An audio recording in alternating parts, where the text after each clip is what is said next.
Is your team lacking the energy, enthusiasm, and creativity you want and need from them? Do you even know?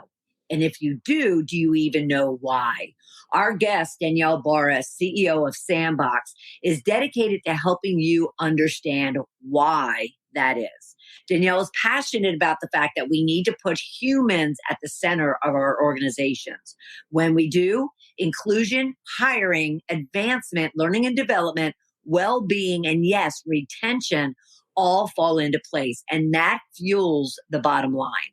According to Danielle, only by unboxing humans can employees, managers, and organizations all win together. In this episode, Danielle helps you to motivate your team members to contribute all of their talents and skills and passions that will accelerate their performance. She'll share tips and strategies for not only ensuring diversity, equity, and inclusion, but also belonging. And at the same time, give you ways you can help them elevate their performance so it's a win-win for everyone. So let's energize your team. Welcome to Shedding the Corporate Bitch, the podcast that transforms female corporate executives into powerhouse leaders by showing them how to shed the challenges and overwhelm, along with any fear, insecurity, self-doubt, and negativity holding them back. I'm your host, Bernadette Bose of Ball of Fire Coaching, bringing you powerhouse discussions each week to share tips, advice, and sometimes tough love so you create the riches in your work and life you deserve. Welcome, Danielle. I'm so excited for you to be here. Thank you so much for having me. I can't wait to chat with you. Yes, me too. And I love this subject. And I'm going to already jump into the fact that I love the title of your book, The Energy of Weirdos. And we will get into that. But at the same time, before we do, tell us a little bit about Danielle. Yeah, well, thank you so much. I've gotten so much great feedback on the title and on the book, so I can't wait to get into that later. I was born and raised in New York, so I am one of those rare people who is a lifelong New Yorker in New York City. We do exist. and, I do think that had an influence on me growing up in, such a unique place surrounded by incredible diversity. One of the things that I really love about it that I've reflected on as an adult is that everyone in this city is like doing something. They're really taking whatever makes them unique and they are trying to, be an actor, achieve whatever goal they are. And there's such a wide variety of goals that are here. And so that's really influenced me throughout my life. Then I, went to college and I studied communication and technology, landed my first job, and quickly realized that in the corporate world, they don't necessarily, by they, I mean organizations, aren't necessarily designed to help everyone flourish against what makes everyone unique. Right. We see people and we see like job title and ladder, but most people don't just go straight up a ladder. And so it started to marinate in my mind, and I can get into all sorts of stories later on. And it ultimately led me to start a company, to write a book, and to also launch a podcast all about, what makes people unique and how we can really harness the energy of everyone's unique qualities. Yes. Well, that is fabulous. And coming from someone so young to kind of really be embracing that and being a major, almost lieutenant of it, especially in the corporate world, is absolutely fantastic. So I applaud you and our community applauds you because that is absolutely fantastic.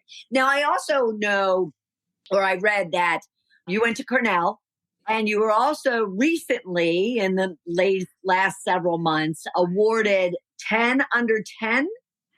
Yes. I went to Cornell for undergrad and then also for my MBA. And the Johnson Cornell MBA has started doing a list of 10 under 10 notable alumni every year. And I was incredibly honored to be named one of their 10 under 10 notable alumni for 2022. It was named in, I believe, October of 2022, so just a few months ago. There are so many incredible people at Cornell University, and our alumni network is just vast. And I mean, so many just wonderful, brilliant, talented individuals. So to be named amongst them was truly an honor. Well, and it was, let's make sure we honor your riches, as I call it here. But it was also because of your focus on what we're going to talk about today, on, embracing weirdos and how to energize your team and innovation and diversity, equity, inclusion, and belonging. So, that in itself is also something to be extremely proud of. Thank you so much. Yeah, everyone who they named was doing extraordinary work. They say it is in your, 9 to 5, but also in your volunteer work and in how you give back and get involved with the university as well. And it was, very interesting to me. I got the email that I had been nominated and I had won. And when I was going through the questions, because they write a lovely profile on each of the winners, I was thinking about my volunteer work. I was like, my volunteer work. And I realized, and I think a lot of people realize this too, if they were to reflect, our lives get so blended, right? We do the things that we love. And the things that are volunteering, I never even thought of them as volunteering, right? Right. So to speak. I just naturally wanted to give back in these different ways. I talk about working with an organization called Public Color, where they paint New York City public schools, these beautiful, bright colors. And it increases attendance, it increases grades, it makes students feel safer, it increases graduation rates. All these wonderful, metrics skyrocket because students actually enjoy going to the school when it's colorful and bright and welcoming. And then they also, of course, mentor the students as well as a different part of the organization. I'm like, I don't really consider like today I'm volunteering. I'm like, oh, I enjoy doing this. And the same with some other organizations I'm involved with. Well, that's beautiful because they do always say, find an occupation you love and you never work a day in your life. Yes. Because you're just doing what it is that you love. You happen to be getting paid for it, but you're just doing what you love. That's absolutely fabulous. So what was it? You said you could tell a lot of stories about your experiences, especially when you took your first corporate job and before you went out on your own and probably since. But what was it that really bothered you about, the way that we show up at work and the way organizations treat those employees that work for them? What was it that provoked you to say, wait, I got to figure this out and I got to get the answer to it? Yeah, there was really a defining moment for me. And it was that when I was 22, I was in my first week of work and I had landed my, what I thought was my dream job at a fantastic company with fantastic employees and managers. I mean, the job a million girls would kill for, right? As the Devil Wears Prada says. And I was walking to a meeting with my 27-year-old colleague and I was excited. I mean, I don't know if you or anyone listening remembers that feeling of your first week of work. I did it. I'm here. Look where I am. I'm going to a meeting. I mean, there's just nothing more exciting. And my colleague turns to me and sees my excitement. And she says, I remember when I used to be excited. You'll get over that. And she wasn't trying to put me down. Everyone hears her start, oh my God, she said, she really wasn't trying to put me down. She saw me, oh, it's so sweet. This young person is excited. But in that moment, I remember feeling this overwhelming sense of, I never want to feel over it. I never want to be at work and be like, I'm just here because that's where I am. And I was lucky enough to work for a corporation that really believed in employee engagement. And we had all of these wonderful engagement activities. We had summer carnivals. We had free lunches 2 days a week. We had cold brew on tap. We had endless snacks. We had beer. We had cheese. I mean, you name it, right? It was like the definition of employee engagement, like at this company, right? And I leaned in. I leaned into every single activity because I was not going to let myself feel over it. Yeah. But it didn't really work because all of the activities were extracurricular, right? They were outside of my day-to-day. But what I found was that as I got more advanced, a better understanding of my work and a better handle on it, as everyone naturally does, the learning curve started to drop off. And as it continued to drop and drop and drop, which the organization saw as my increasing competence, right? Oh, I'm being more productive, more effective. I felt, and employees feel, as getting bored. because we want to be learning, right? And so I wasn't learning as much. So I was doing all of these really fun engagement activities, but it didn't change my job. Yeah. And so then it was left to me to figure out, okay, how do I stay engaged in my day-to-day work? And what does that look like? And I started to explore why this is happening and what this looks like across different organizations. Nice. Now, did you take that query, so to speak, to your managers, to the people within that organization? And if so, what was their response to it?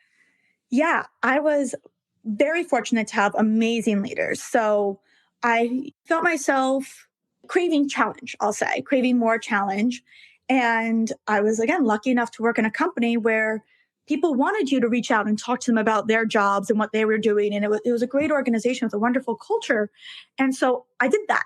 I would reach out, cold Slack message, right? People, your job title seems interesting. I'd love to have a coffee chat with you. And I learned more about different parts of the organization. And I sort of said, that sounds interesting. That over here, not so interesting. And I spoke with my SVP and I said, I think a different type of role would be better that involves more creativity. The role I was in was very standardized. It had to be because we were creating advertising metrics across all of our clients. So everything needed to be very standardized. Mm-hmm. And he saw that and he said, what if you did this type of role also on the research team? And he actually created a role for me on a different team within my same department. So he was right. I mean, it shows a great leader, right? Instead of saying, which many leaders would, sit down and do your work. I had only been there 8 months, right? He could have easily said, sit down and do your work. You're now 23. Chill. He said, look at someone who's taking initiative and who's saying, I want to stay here. Right. And, that's what makes him a fantastic leader. Yeah. So he did that. Now, did you find at all that thirst for creativity, for challenge, for change, for newness, did you find that just amongst the younger side of the employees group, or even the more senior were also craving that challenge and that newness? I like to say everyone craves it. However, two things happen as we get older, or many things, but two main things, I believe, which is the first is that our priorities naturally change. When we're 22, we might be more excited to make new friends at work. We're going to work for a variety of reasons. When we're in our 40s or 50s or 60s, why we're working probably has changed because there's so many life events that we might have more responsibilities outside of work, whatever it may be. So that's one thing. The second is that I find the older we get, especially with work, sometimes the more jaded we get. And the more we say, you know what? Work is work. And that's just the way it is. But I have all these things outside my life that can fulfill me. Right. And there's nothing wrong with any of it. And I always like to say that people say, well, I just work to work. I said, there's nothing wrong with that. Right. I'm not saying that work has to be everyone's life passion, but not at all, by no means. So what's different is that younger people I've seen, are more willing to say like, I don't like this and I want to do something about it versus I don't like this, but I'm a little jaded about it and that's the way it is. I do find that Gen Z, however, they're particularly driven to be in careers that have purpose and that fulfill them, that they love, where they're engaged in their day-to-day, right? And they're challenged appropriately. So Gen Z, I find, has very little tolerance for not being happy at work. Yes, yeah. And have you seen any of them yet? What's the max? What's the oldest of a Gen Z? So technically, I am the last millennial. So Gen Zs are older. It sort of happened with the millennials too. By the time, millennials were in their late 20s, so millennials are in the workforce. So like, no, that we've been here for a while. So the oldest Gen Zs are actually in their, mid to starting to be in their late 20s already. Okay. Mm-hmm. All right. Because I was curious, from the children, family, stability perspective, it'll be interesting to watch whether or not that changes. I would hope not, but that'll be interesting to watch. So Was that defining moment what caused you to go out and start your own company? So eventually, I didn't realize it at the time. So I switched roles within the same department at the company I was working in. And then a year later, I did ultimately leave and go to a different organization. This time, I was at a very legacy company, a few hundred years old. Oh, wow. And I had gone from the media industry to a very startup culture, like from a very startup culture Right. to legacy luxury jewelry. And so from, the type of company, very different. However, I again was blessed to have wonderful leaders who I'm still friends with to this day and to be in a role that I loved. I mean, I really loved the work I was doing for this organization. But the same thing happened again, not necessarily where my colleagues, said, oh, you'll get over it, but where I wanted to continue to be challenged and continue to use my skill set in other ways at the company. So, what I mean by that is I now had a research skill set, a user experience design skill set. So for the non-tech people, it's a type of tech job where you can design website and application interfaces. And I had a product management skill set. So I could oversee the whole process and understand what different priorities there were and how to prioritize one feature over another and all of that. And I loved the work I was doing, but I felt like I could be helpful in other areas. And I had the time and I was already being paid. I was a salary employee. So I wanted to get more involved and say, like, oh, is there another project I can join? And is there a team that maybe needs my skill set, but doesn't know I exist? Right. And I knew it was happening because I didn't know where they were. So how could they know where I was? And my manager was supportive of it. My director was supportive of it, but no one really knew how to connect the dots together because we didn't necessarily have a project that someone was coming and saying, can you help us with? Right. Right. Because otherwise I Right. would have been on it. Right. So it was interesting to see how two very different companies had the same problem. From there, I went to do my MBA.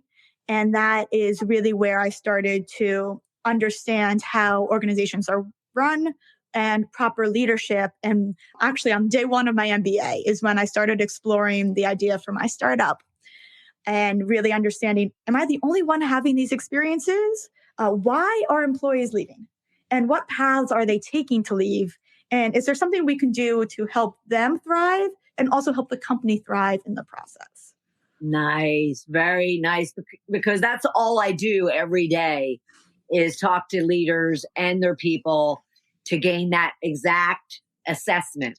And Mhm. yes, and it definitely is a problem to be solved, is how do you just keep employees passionate and creative, energetic? And that's hence the name of our show is how to energize your team. Right. So what would you tell leaders out there when it comes to whether it's somebody just coming into the company and onto their team, or they've been there a while, meaning the employee's been there a while, and yet they may not have a clue as to the struggle that that individual is feeling? What would you share with them? It's a great question. And where I find that leaders continuously miss out is that they often project what they want and what they love onto their team members. And it's really easy to do. And I talk about this in my book. Like, before we judge someone for doing this, we all do it. And so that is, a story I like to tell is I was speaking with a leader of a team of 500. So he was, further up the ladder. And I told him all about what I do and, how you have to focus on the individual and what the individual really loves. And it might not seem relevant to the work at the time, but you're trying to get to know them as a person, Right. right? If you could do anything, what would you do today? Forget work, forget whatever. Like, what really makes you tick and what sparks your joy? Like, what energizes you? And so I was telling him all about this, and he said, I totally get it. However, no one in my organization would want to do any of the projects that we have. And I just stopped for a second and I said, like, he's telling me that everyone is so disengaged He cannot imagine a world where they're happy. Like, it's crazy to think about. And he's the leader, right? There's 500 people under him.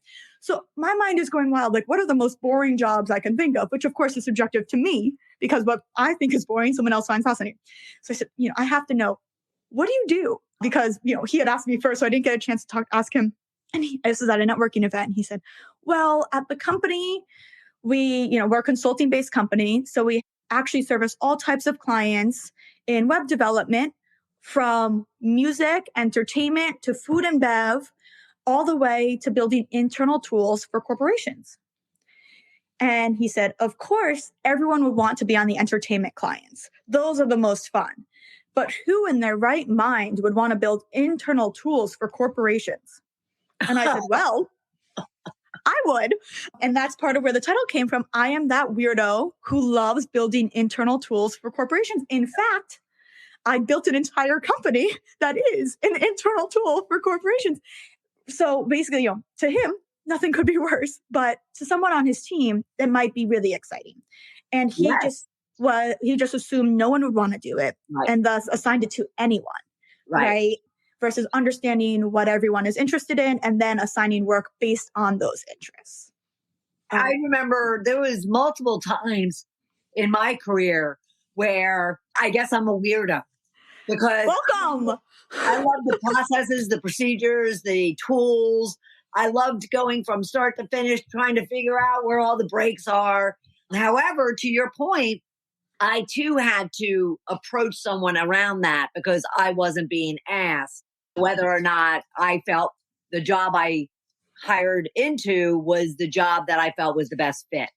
So let me ask you this. So is the question leaders need to ask the employee is what? What interests you? And in asking this, you have to take them out of the mindset of work and that there's a wrong answer.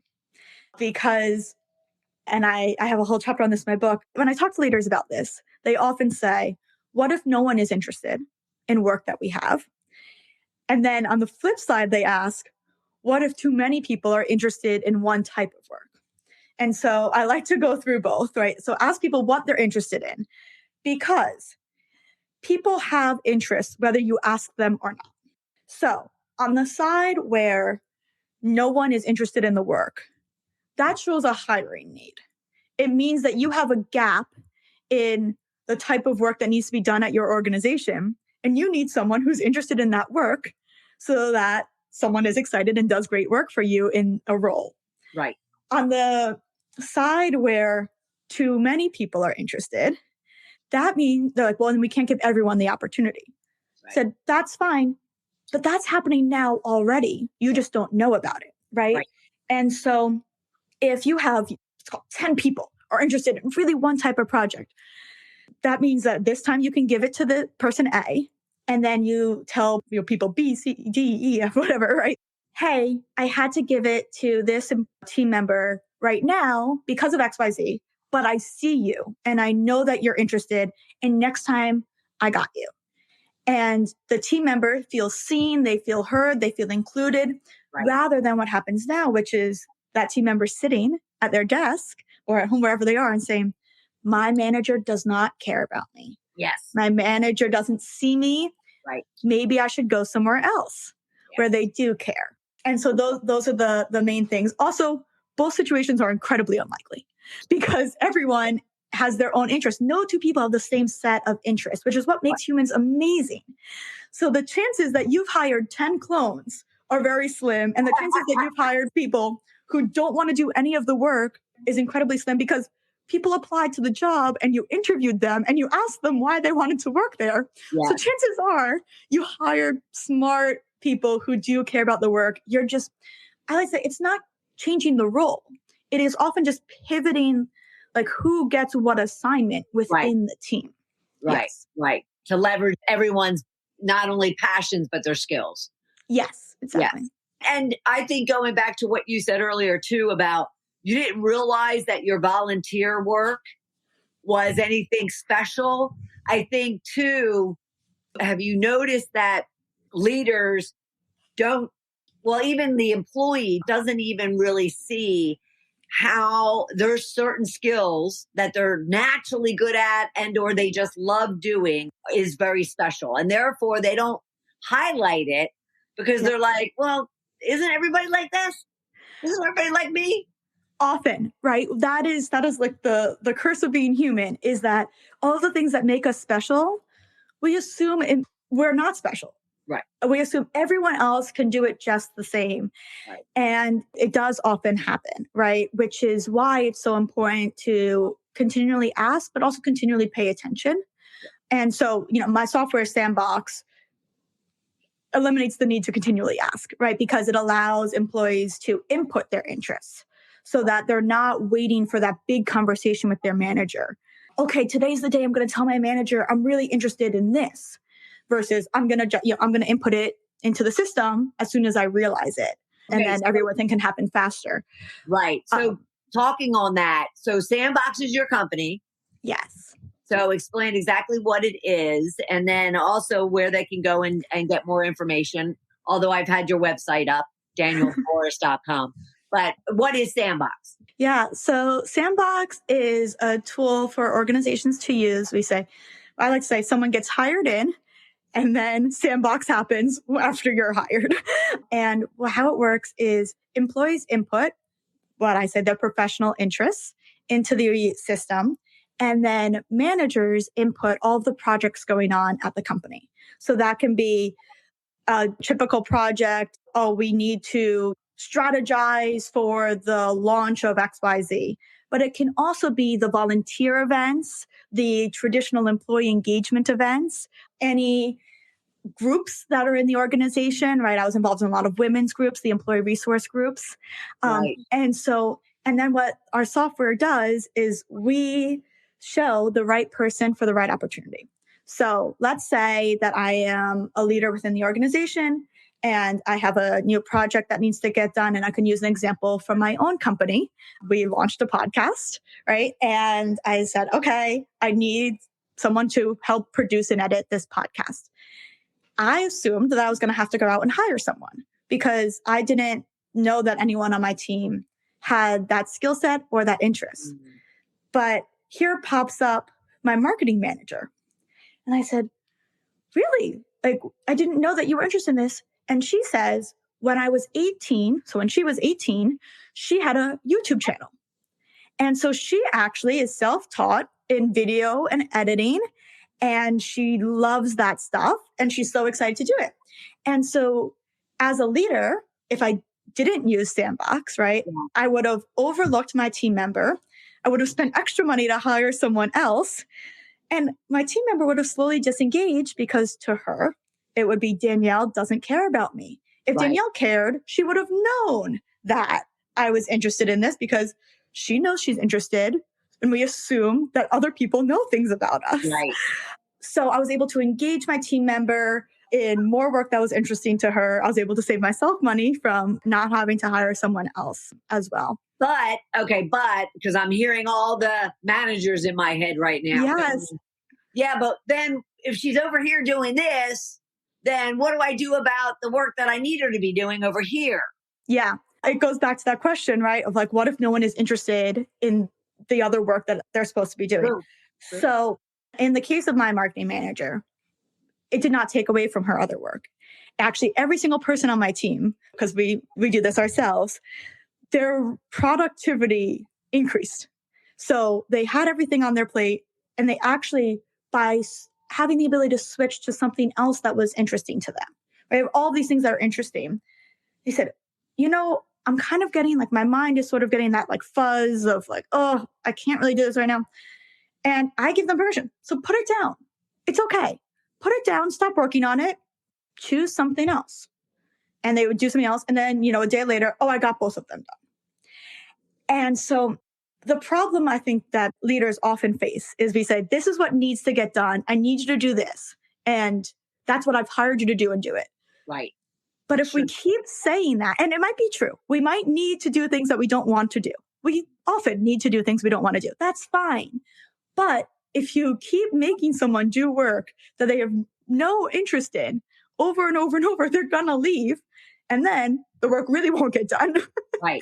Then you Right. have a big problem. So it's not instead of the work. It is, and I'm not saying to burn out your employees and to overwork them. The point is to assign the right work to the right team member. Yeah. And then everyone works better. Right. Right. And that actually can start with the team members that exist, but also in the hiring process, right? Absolutely. It Make shows the gaps. Right, right, right. Okay, which you mentioned earlier. So I love, like I mentioned earlier, I love your book, The Energy of Weirdos. Help everyone understand exactly what that's about, why you wrote it, and what they can take away from it.